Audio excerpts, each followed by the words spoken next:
I would love to welcome everybody here. My name is Lynn Wilson, and I'm president of Myositis Support and Understanding, and I'm a dermatomyositis patient. I'm here with my colleague, Paula Eichenbrenner, who is executive director of the Myositis Association. And we're here to talk today about upcoming adult DM externally led patient-focused drug development meeting that we are hosting on June the 7th. Right off the bat, I'd just like to say how glad I am to have all of you here today, that you could join us. I think we're looking for an exciting adventure on June the 7th. So welcome. What I want to talk about today is that the externally led patient-focused drug development is a really exciting, important opportunity for us to inform the Food and Drug Administration and other stakeholders about the patient and caregiver perspectives of living with dermatomyositis.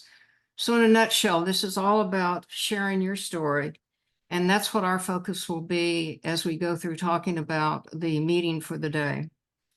What we're looking for as a focus for this event is to bring your stories to the FDA on how DM impacts your lives and your experience with treatments and your hopes for future treatments. It's all about the good, the bad, and the ugly. This is your time. This is your moment to help the FDA understand and step in your shoes for a moment to understand your journey.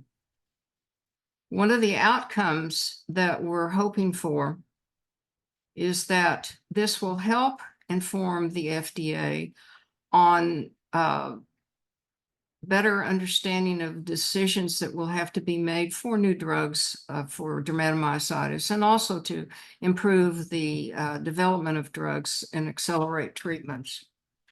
One of the things, before I talk about meeting the team, one of the things I did want to say about the meeting today of what it won't cover. Today, we're not going to talk about information about dermatomyositis or treatments or clinical trials. If that is what you need in terms of support or education or information, then you should visit the websites for Myositis Support and Understanding or the Myositis Association. And I'll have somebody put those in the chat box, and we could talk about that later.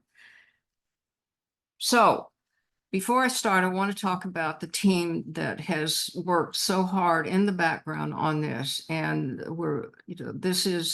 we spent a lot of time, maybe 8 months, something like that, about 7 or 8 months on this. Want to acknowledge Benita Moyers, who's our vice president at MSU, Manuel Lubenis, chief science officer, and Karen Chung, who's patient and research advocate in Europe. From the Myositis Association side, you'll be meeting Paula in a few minutes. I'd like to also acknowledge Linda Colbert, who's a research and communications specialist, and Martha Arnold, who's on the board. Also, I'd like to mention and acknowledge our generous sponsors who have made this event possible for us today. And I would just say about these sponsors is that they are fully invested in supporting the dermatomyositis community and are very, very focused on helping to find a cure for this insidious disease. And I can't speak enough of how generous they have been to us and supportive. So why are we here today? It's a simple question, actually a complex question. But what we're trying to do is to, as I say, be able to educate the Food and Drug Administration and other stakeholders on what it's like to live with dermatomyositis. As I said, it's about learning to understanding what journey we walk every day with this disease. And what we can do during this meeting is bring to this table your passion and your energy and your determination to speak your voice. And that's what we will be doing during this session, is making sure that we can that you have the platform to talk about your disease, and there'll be many ways that that can come about. So why should you participate? Because this is I wouldn't call it a once in a lifetime event, but it's a one-time event that gives you the opportunity to have your voices heard at the highest level. And the reason for that is that the FDA approves all treatments for dermatomyositis, and they need to know what's important to you. We want them to be able to step, as I say, step in your shoes for a day and hear what you suffer, the joys, the defeats, everything that goes on with living with this insidious disease. And this is our time and our moment to do that. And as I've said before, one of the things that we think that this will help is to impact their decision-making and potentially lead to better treatments and faster approval times for dermatomyositis treatments. And why now? Well, unfortunately, the patient voice, and some of you know this, has historically been absent from the drug development process. Usually the FDA doesn't contact patients, or the drug company doesn't contact patients until a drug is failed, a clinical trial has failed, or perhaps there was a drug that approved by the FDA, but sometimes to treat symptoms that really weren't important to the patient. So it's just critical that the FDA understand what the patient perspective is and what the patient goes through on a daily basis to understand the burden of care that we live with.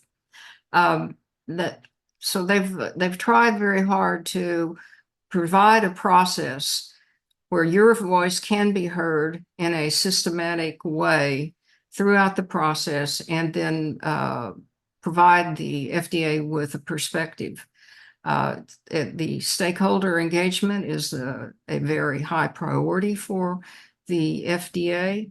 Our voice matters, and this is the way that we can tell our story, and this is the way the FDA can hear our voice.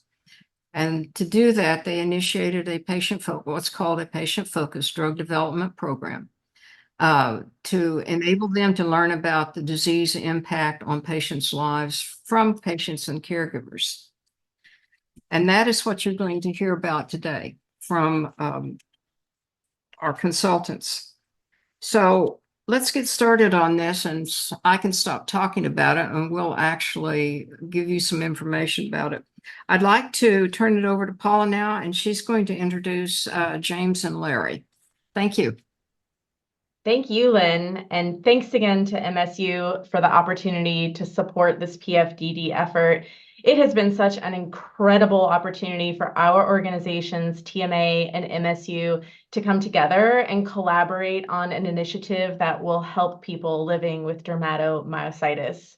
We're thrilled to participate, thrilled to be here today, and I just want to very briefly underscore what Lynn shared about how FDA wants to hear from you about your most significant symptoms and the impact that DM has on your lives. What treatments are you currently using, and where do those treatments fall short? It's only with that understanding that FDA can help make treatment that would be more helpful to our community. And look, everyone's experience is different. Everyone's voice is important, and there is power in numbers. We really need you. So thanks again for being here today, and look forward to seeing you on June 7th as well. Now, as Lynn said, it's my honor to welcome James Valentine and Larry Bauer from Hyman, Phelps, and McNamara. We've had the pleasure on the TMA and MSU PFDD teams of getting to know James and Larry over the past several months as they have been helping with our FDA engagement. James has worked for the last 15 years as a champion for the patient voice as part of the regulatory process. He previously worked at the FDA, where he was a patient liaison, helping to incorporate the patient voice into medical product review across FDA's various medical product centers and review divisions. There, while at FDA, in fact, he helped to develop and launch the patient-focused drug development initiative. Larry worked at the NIH for 17 years in clinical research, followed by a position at the FDA as a regulatory scientist in the Center for Drug Evaluation and Research's Rare Disease Program, a group Larry co-founded and where he worked for 10 years, advancing rare disease drug development. Now in private practice, James and Larry have worked with many patient organizations to ensure their respective communities' voices were heard by decision makers and regulators. Relevant to our Adult Dermatomyositis, EL-PFDD meeting, James and Larry have been side by side with us, helping plan, and relevant to the entire spectrum of PFDDs. It's worth noting that they have been involved in about 3/4 of the more than 80 externally led PFDDs. So we know that we are in good hands with James and Larry. We're really excited to introduce you to them today. And James, I'll turn it over to you. Thank you, Paula, and thank you for that kind introduction. And thanks to you and Lynn for both help setting the stage for our discussion today. Larry and I are very excited to provide this community some information that we think will help you all feel more prepared for participating in this externally led patient-focused drug development meeting. Or for those of you who are attending and you're not sure, is this even the right opportunity for me? Hopefully by the end of today's session, you'll really get have a good understanding of what this meeting is all about. And our hope is that you'll want to attend and help share your voice.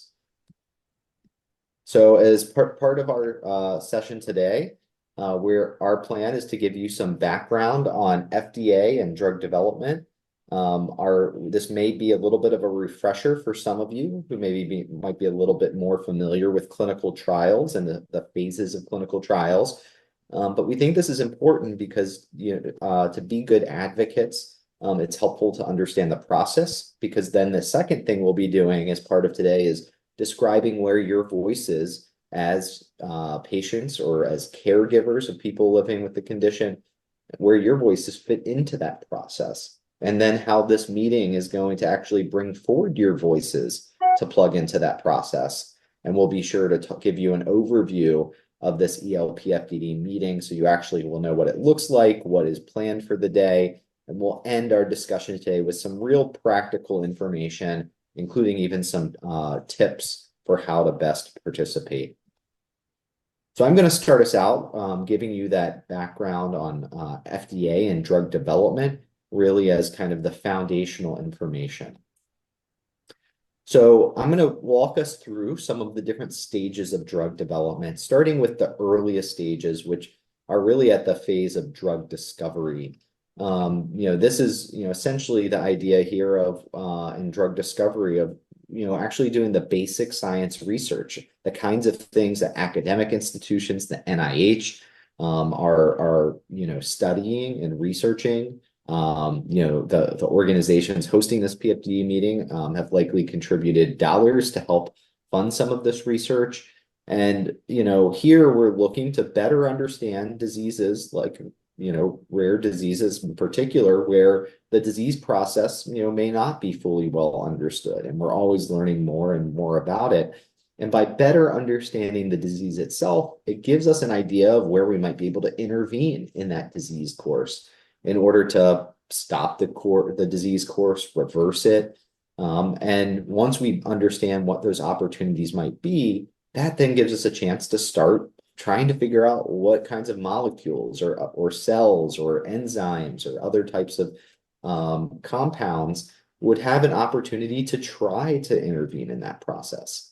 And we might be looking at things that already exist, maybe treatments that are even approved for other conditions, that have some unanticipated effect that might help and be specific to this disease. Or we might be inventing new technologies or using new novel approaches that are more targeted to try to intervene in the disease process. But whether we're using something that's been around or something that's completely altogether new, once we've identified those candidates, we then can take that candidate into the next phases of development. And so at the bottom of the screen here, you'll see a diagram, and we're going to walk at a high level through each of these phases in the diagram. But this is at the point where we have a potential product, and we need to start now investigating it. And before we ever study a product in people, that's what we call clinical testing, because we're in the clinic. before we ever go into people, into patients, we first need to do preclinical development work, which is work to study and examine that potential drug, that potential therapy, to see, is it reasonably safe for use in humans? As you see from advertisements, from drugs on TV, drugs often come with a lot of side effects. This community, has some experience with that. And so, we need to first understand, before we know what side effects in humans there are those side effects too serious to even advance that molecule, or at what doses of that drug, are they too toxic to take into humans? And can we get to a dose that's a lower dose that isn't toxic, but as you can see here, also might be sufficiently effective?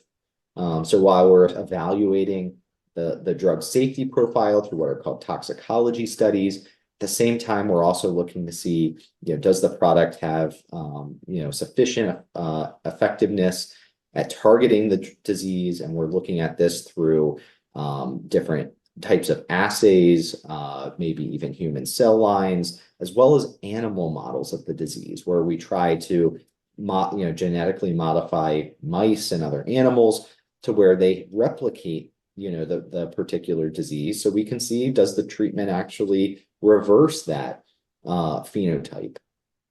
And so by doing this preclinical development, that helps us pick doses that are both likely to be safe and effective to take into human clinical trials. But before we can go into clinical trials, this preclinical information is provided to FDA in what's called an investigational new drug application, which is referred to in short as an IND. So that IND will be submitted by a researcher or a drug developer. It will include that information I was describing, the pharmacology studies being how effective the drug is, and the toxicology studies being the safety of the drug. But in addition to that, those preclinical studies, there's going to be information about how the drug is manufactured. Throughout drug development, we need to also make sure that we are having a high quality product. We want to make sure that when patients get a drug, they're getting the right amount of the drug, that when it's manufactured, it's made consistently, so you're not getting too much of the active ingredient, too little of the active ingredient. We want to make sure there's not impurities that could be harmful when given to people as part of the manufacturing process. So that information is provided as part of that IND. And the IND includes the proposal, the clinical trial design, which is called the clinical protocol, is also presented to FDA, along with information that will be provided to investigators as well as to the patients or other healthy volunteers that might be participating. So FDA reviews this bundle of information, and they have 30 days to do this and get back and either can allow the study to proceed, or they might have feedback even if they do, or they might put the study on clinical hold because they don't think it's safe yet, or there's enough information to go into humans. But assuming we can proceed, generally the first type of clinical trial that happens is called a phase 1 clinical trial. So phase 1 studies are the smallest, shortest trials. In fact, they often, with novel drugs, will just start with single doses, where we give just a single administration of the dose, even if the drug is intended to be given lifelong. The first trial might only give a single dose, and we might start with a really low dose and work our way up. It's called dose escalation. And we might then go to a multiple dose escalation study where we give, the drug for a month, and then escalate doses. And the primary emphasis here is we want to make sure that there's no safety concerns, certain really serious things we might be able to identify right away. Are people having allergic reactions, that type of thing. And it's also going to help us, even though this is a small number of people, identify the most common side effects. So we really want to make sure those most common side effects are not really serious side effects. Once we've evaluated this doses, we're also going to be at this stage, examining where the drug goes within the body, how long it stays in the body, does it get to the right organs, it needs to be effective.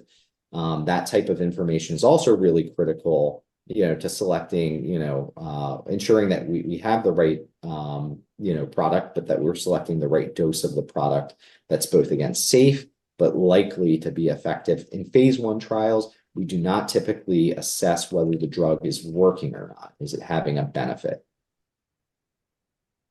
So once we've done a phase 1 clinical trials, we then move into phase 2.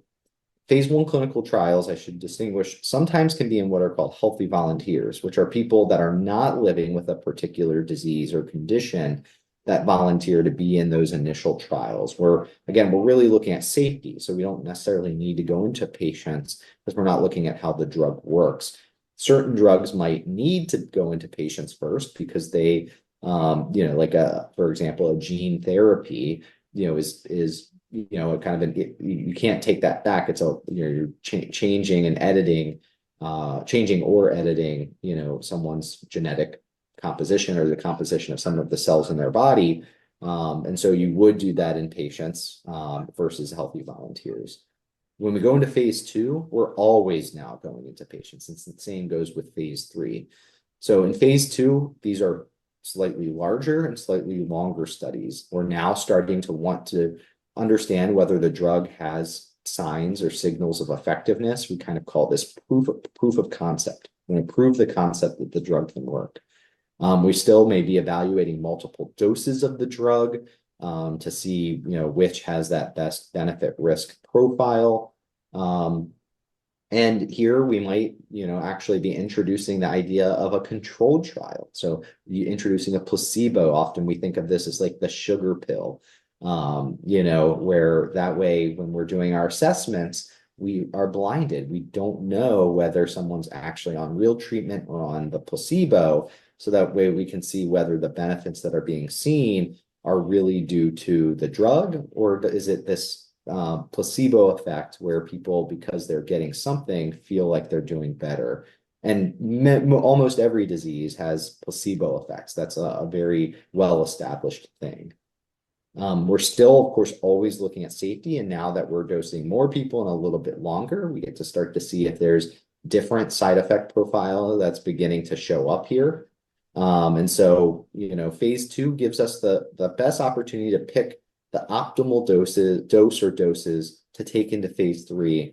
And phase 3 is really kind of our pivotal trials. This is where we're planning to establish the drug's benefit. And so these tend to be sometimes referred to in the media or even in publications as registration trials or pivotal trials. But the idea here is these are our large scale, usually randomized placebo-controlled studies. We're doing, long-term continued assessment for chronically dosed therapies to establish their effectiveness. Not only are we looking at kind of perhaps maybe how initially effective they are, we can now assess more of their duration of effect. It is not uncommon for a chronic condition to evaluate, the drug's effectiveness out to 6 months, 12 months, even longer. Because these studies are larger, we can begin to look at subpopulations. So when you have more people, you can have enough people in different subpopulations, whether that's male versus female, different age groups, maybe different severity of disease when people entered the study. We can say, does the drug have a different either benefit or risk profile amongst different of these subpopulations? And again, we may still be looking at varying doses, and because these are such big studies, we should be able to actually see if there are differences, again, in the benefit or risk profile of different doses that are studied. As always, we're looking at safety, and these studies are really helpful because these are the largest studies at starting to see some of those less common side effects. Now, we never see all of the side effects that occur because, we're not introducing this drug to the entire population and getting to see those rarest side effects. But we get a really good idea of what the safety profile is. In phase 3 studies, we're usually also people are taking, common medications that they would normally be taking.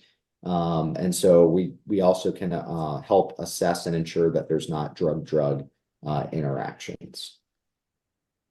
So once all of those phases of clinical trials are complete, and often, for each of those stages, there could be more than one. There could be multiple phase 1, phase 2, or even phase 3 clinical trials. Although in rare diseases, it's very common to have an approval based off of a single phase 3 trial.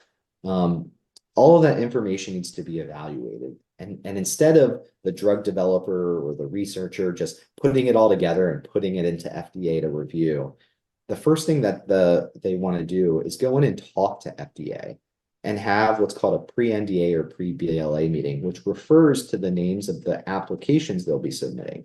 The NDA is a new drug application.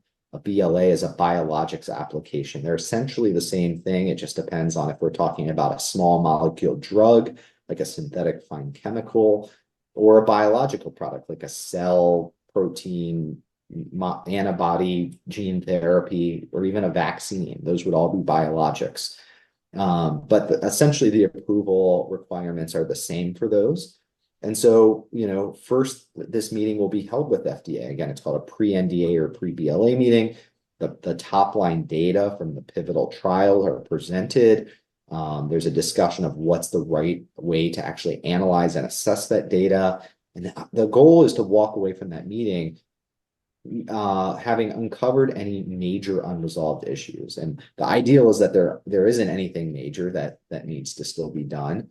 But it's better to identify it now than wait to submit an application to FDA and then have them deny the application. If it's very clear there's still more work that needs to be done, whether that's a whole new study or an additional study, or maybe it's just more analyses or going back and sometimes it could even be another non-clinical study. Whatever it might be, we want to uncover what that is. So that way, once we get to the time of where a company is actually submitting their, new drug applications or biologics license application, their NDA or BLA, that we're de-risking it. We want FDA. There's always going to be review issues. FDA has to look at all the data when they do that review to determine what the benefits and the risks are. But we don't want there to be those major glaring holes in the data package. So when FDA does get that NDA or BLA, the first thing they're going to do is look at it and say, is this a complete application? And they're going to assign their review team. And when they're doing this, they're going to, make sure that, they have what they need. And it's the application isn't so deficient that they need to do what's called refuse to file. Because FDA, what they're doing is they're reviewing the submission to see if they're going to file and review it. So assuming that they do actually file this and begin their review, FDA assesses whether the drug is its effectiveness has been demonstrated for the drug's proposed use. Drugs can be proposed to use in different ways. So, if a drug developer is asking only for adults in a particular disease, FDA is looking, do they have data in adults? If they're asking for adults and kids, FDA is looking to have they demonstrated it in both populations, or maybe if they haven't studied all the age ranges, can we extrapolate to those other age ranges? So what FDA is reviewing will depend on what the proposed use of the drug is. So FDA is doing the same thing then for safety. They're looking at all of the safety information. They want to conclude that the drug is safe, which is there's no little bar for, that applies across the board for what's safe. Safety is relative to benefit, so that's why we always say that FDA is weighing whether the benefits of a drug outweigh their risks. And as I mentioned before, quality is important, and it's really important at this stage because the drug is now being manufactured at such a larger scale, because the idea is they're anticipating manufacturing enough to supply anyone who would be prescribed the drug, many more patients than were in clinical trials. And so FDA reviews, again, the manufacturing information to ensure that drugs are high quality. You might have heard of advisory committees or advisory committee meetings. These are panels that FDA can call of external experts, which always will include a patient representative. The patient representative might not always have the exact condition that's being, the subject of the advisory committee, but FDA tries to do that, or if not, they still at least want to have a patient voice on the panel. And the panel overall is helping, weigh in and give FDA advice. FDA will ask them questions and even ask them to vote. But ultimately, FDA is still the one that decides whether to approve the drug or not. whether, the advisory committee votes, the drug should be approved or shouldn't be approved. It's still ultimately on FDA to take that advice and figure out what their decision is going to be. If a drug gets approved, this whole process doesn't just stop. There continues to be post-market safety surveillance. So drug companies, as well as then FDA, they're getting reports of different safety issues that are happening and out in the real world. That's getting reported back and filed to FDA. Clinical trials, by definition, they're not fully representative of everyone in the real world. Certain people are excluded from clinical trials, but they and their doctor may determine that they're a good candidate for a particular drug. And so we're learning actually a lot more about, the drug's profile when it's out on the market. And so ultimately, FDA still has an ongoing responsibility to ensure that the benefits of the drug continue to outweigh the risks. So I've talked a lot about the process. We've gone through it pretty quickly and at a high level. But again, we think that that's really important. I want to talk a little bit more specifically about FDA's role in that process. So during drug development, and we talked about those clinical trials, FDA is not actually the one developing drugs. That's researchers, whether at academic institutions or not-profit, organizations. It could be pharmaceutical companies. It's other parties that are actually doing research and drug development. And FDA is actually not even testing drugs, in clinical trials. So when a trial is then presented by a researcher or a drug company to FDA, FDA is not going out and running that trial. The researchers and drug developers are. FDA is not there on site when these studies are being run. This is all being done, under that clinical trial protocol that we talked about, that the plan, the design for the study, which FDA looks at and gives feedback on and ensures is safe for patients. But FDA is then not the one implementing or operationalizing clinical trials. It's also important to note that when drugs are approved, there's certain things that FDA is involved in, but also not involved in related to this. So once a drug's approved, FDA does not have the authority to regulate the practice of medicine.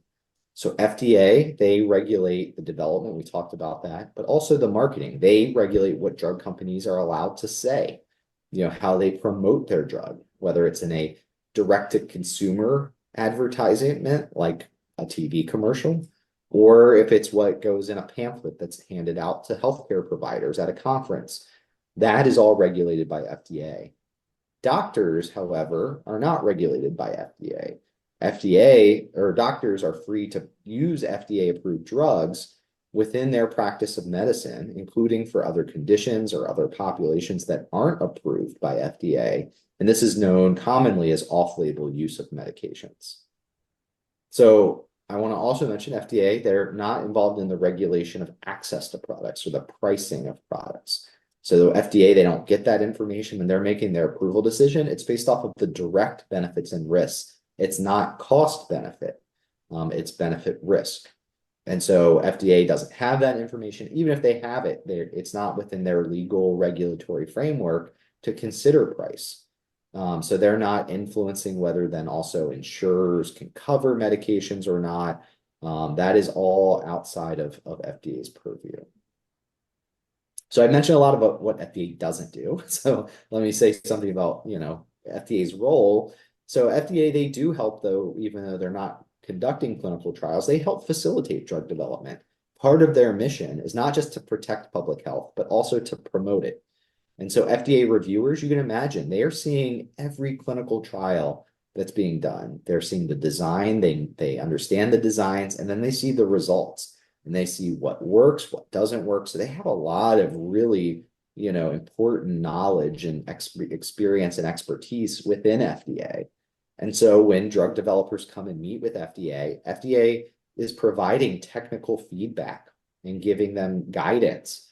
And I didn't, I could have put a bunch of arrows along those different, that little chevron I had put across the bottom of those slides for the different phases of drug development, showing all the different times that companies meet with FDA. It's not just at the beginning and end. And so that's a very iterative process. And in between those phases, companies are coming in and sharing like their phase 1 data and helping have that inform and design phase 2. So FDA does play a role and tries to help give the best advice that they can to help inform and guide clinical trial design and drug development. And it really is done, when companies go and ask to have those meetings with FDA.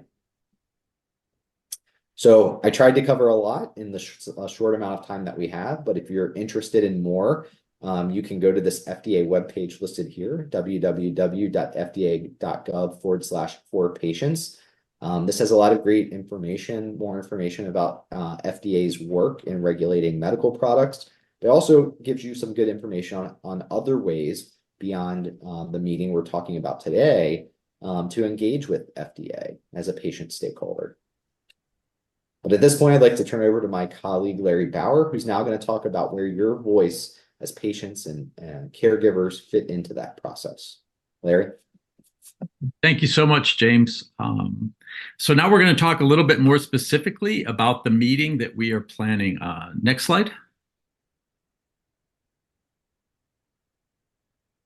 So what is the purpose of this patient-focused drug development meeting? The FDA had wanted to develop a more systematic way of gathering patient perspectives about different diseases and conditions and the available treatment options.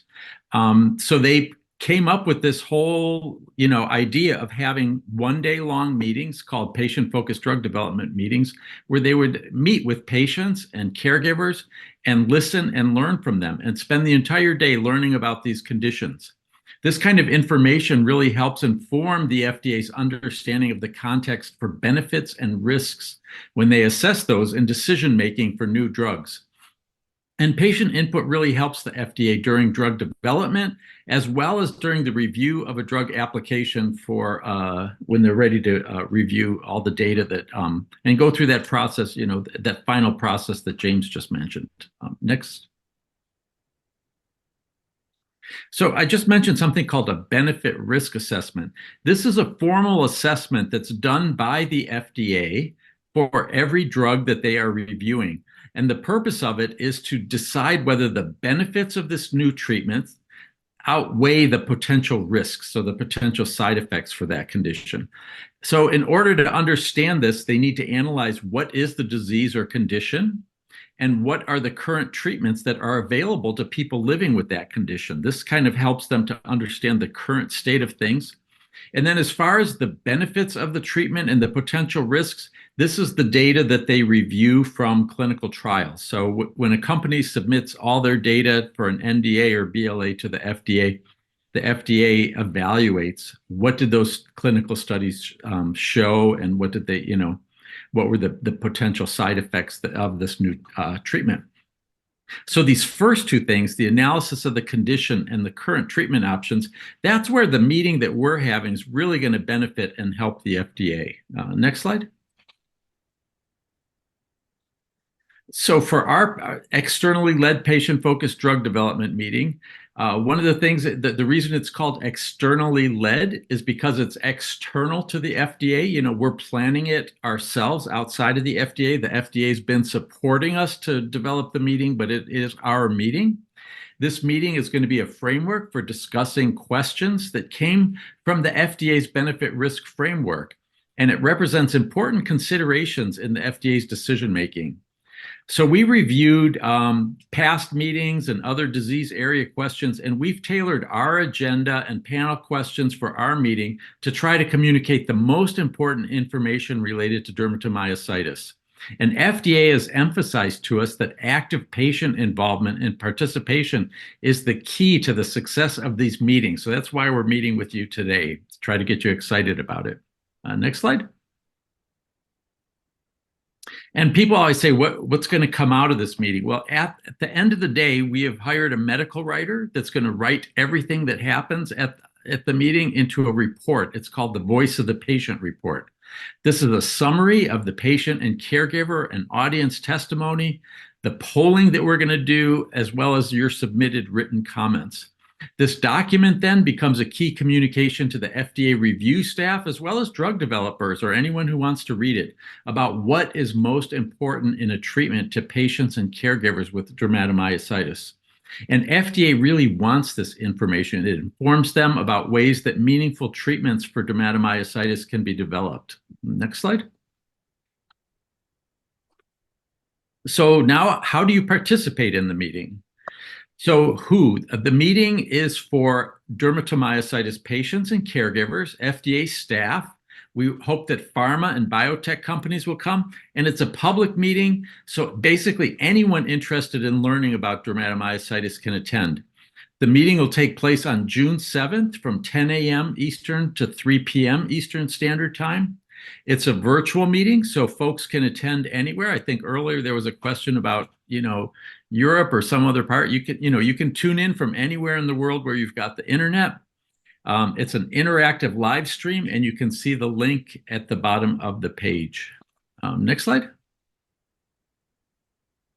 So just to go over the agenda on the day of the meeting on June 7th, first there's going to be a welcome and some introductory comments from the dermatomyositis advocacy groups and the FDA. Then we'll hear a clinical background by a dermatomyositis expert. This will be followed by interactive discussions that are going to be divided into two topics. In the morning, we're going to ask and focus on how DM symptoms affect your life. So what symptoms do you have? Which ones affect you the most? We'll take a lunch break for a half hour, and when we come back, we're going to shift gears and talk about how do you manage symptoms of DM? What are your current approaches and current treatments? And what would your future, if there was going to be a new treatment for DM, what would you like to see? Some of the topics will include pre-recorded patient panels, and they'll include polling questions and a moderated discussion with the audience, who is you. At the end of the day, we'll have a summary of the meeting and then followed by some closing comments. Next slide. So just to give you an idea of some of the discussion questions, there'll be a time during the meeting where we're going to ask you to pick up your telephone and call in. The telephone number will be at the top of your screen. Some of the questions for the first topic are, maybe of all the symptoms of DM, which 1 to 3 symptoms have the most significant impact on you or your loved one's life? How does DM affect you or your loved one on best and worst days? And describe those days. And then, are there specific activities that are important to you that you or your loved one can't do at all or as fully as you would like because of having DM? Next slide. To continue, and other questions that might be asked, how have you or your loved one's symptoms changed over time? And how has the ability to cope with the symptoms changed over time? When we talk about symptoms, we want to know about physical symptoms as well as psychological and emotional symptoms. And then, what do you fear the most as you or your loved one gets older? What do you worry about that, how your condition might change, and what frustrates you the most about having this condition, especially over the long term? Next. As I said, in the afternoon, we're going to kind of shift gears talking about challenges to treating DM. Some of the discussion questions are going to be, what are you currently doing to manage DM symptoms? So what medications are you using or treatments? We want to even know, things like, are you using acupuncture or CBD or something, that's maybe not a typical treatment? How well do these treatments treat the most significant symptoms of DM? And then we also want to hear about the downside. So what are the most significant side effects to your current treatments, and how do they affect your loved one's daily life?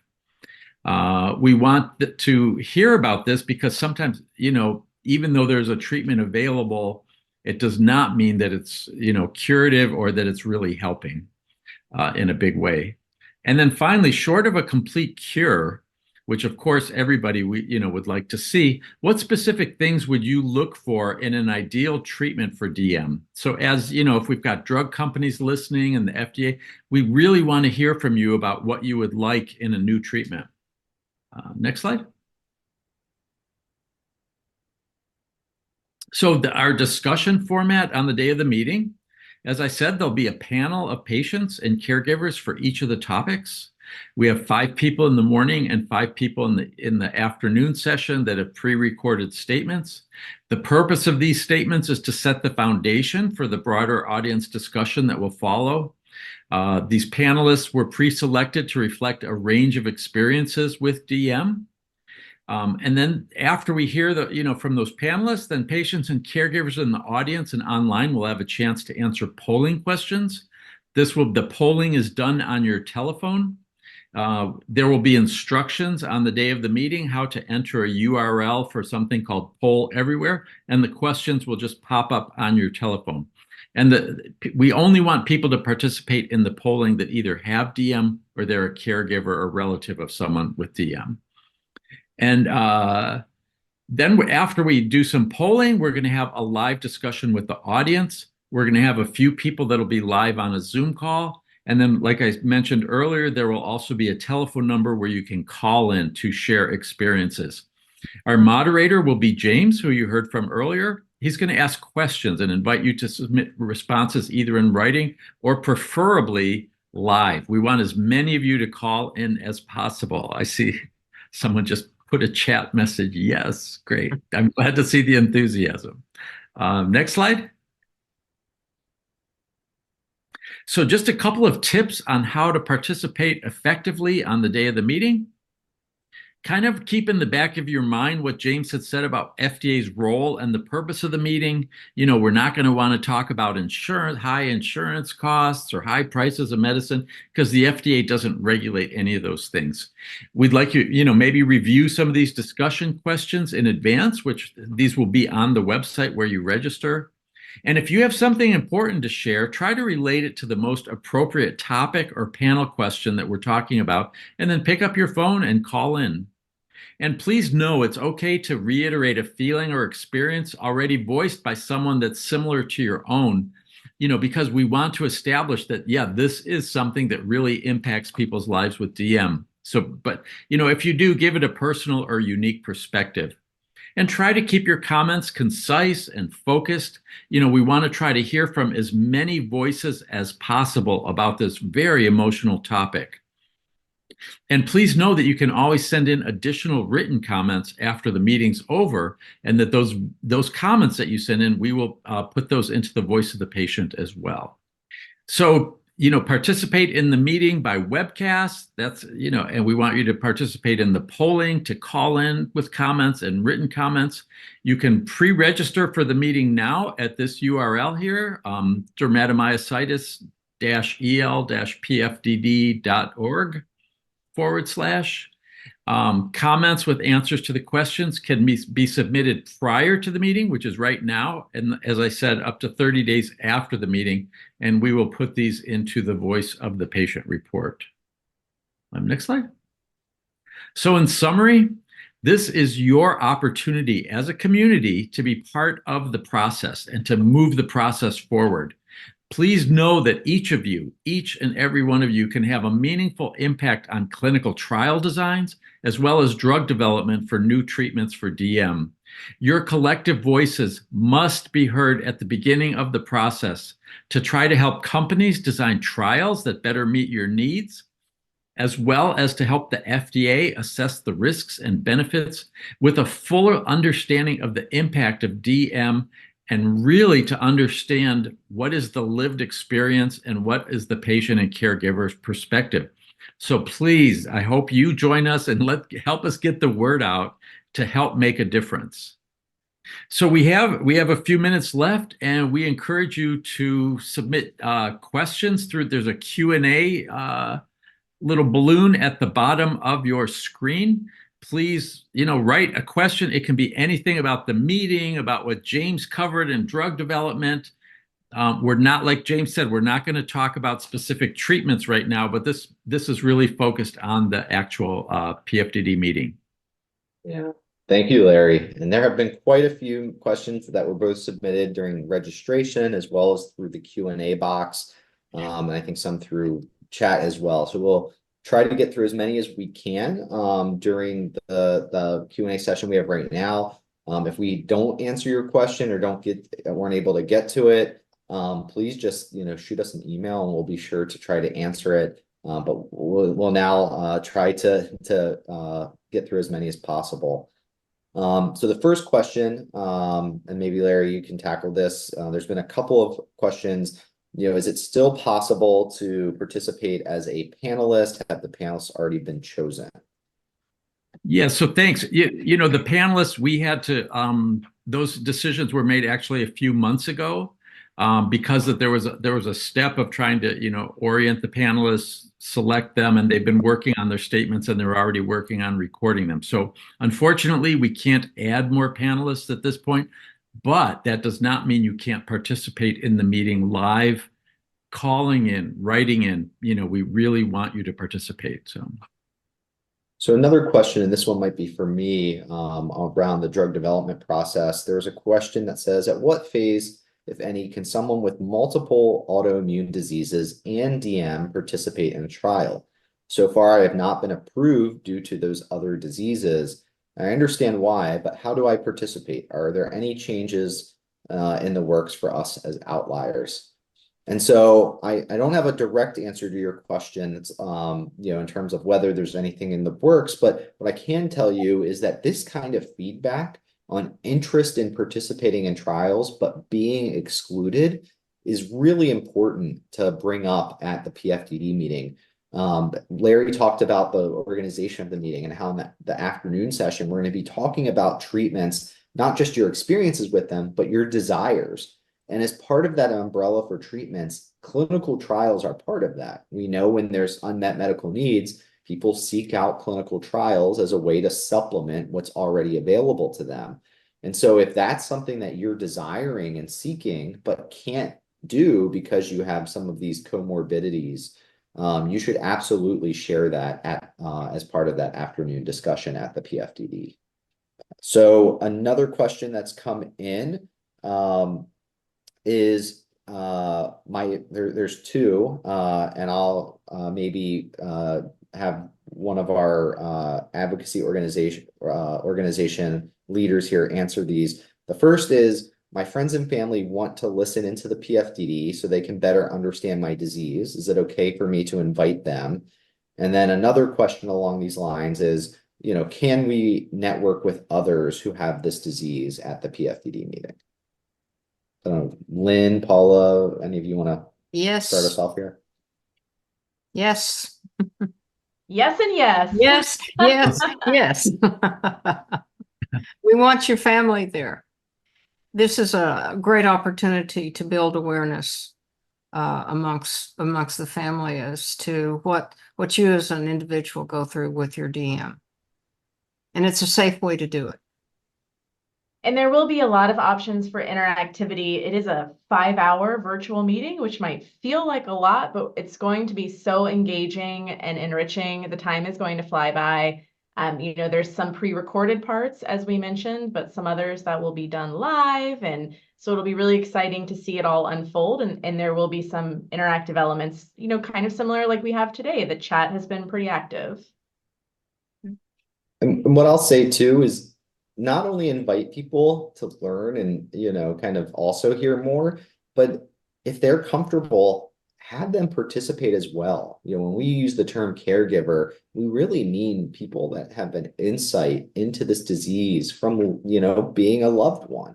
So, whether that's a sibling, a parent, a child, if there's someone that's, seen what you're going through, they're going to have a little bit of a different take, and they might notice different things than you as the person living with it notice, or vice versa. I mean, obviously, if you're a caregiver here and you encourage your loved one to attend, maybe they're a little less comfortable sharing.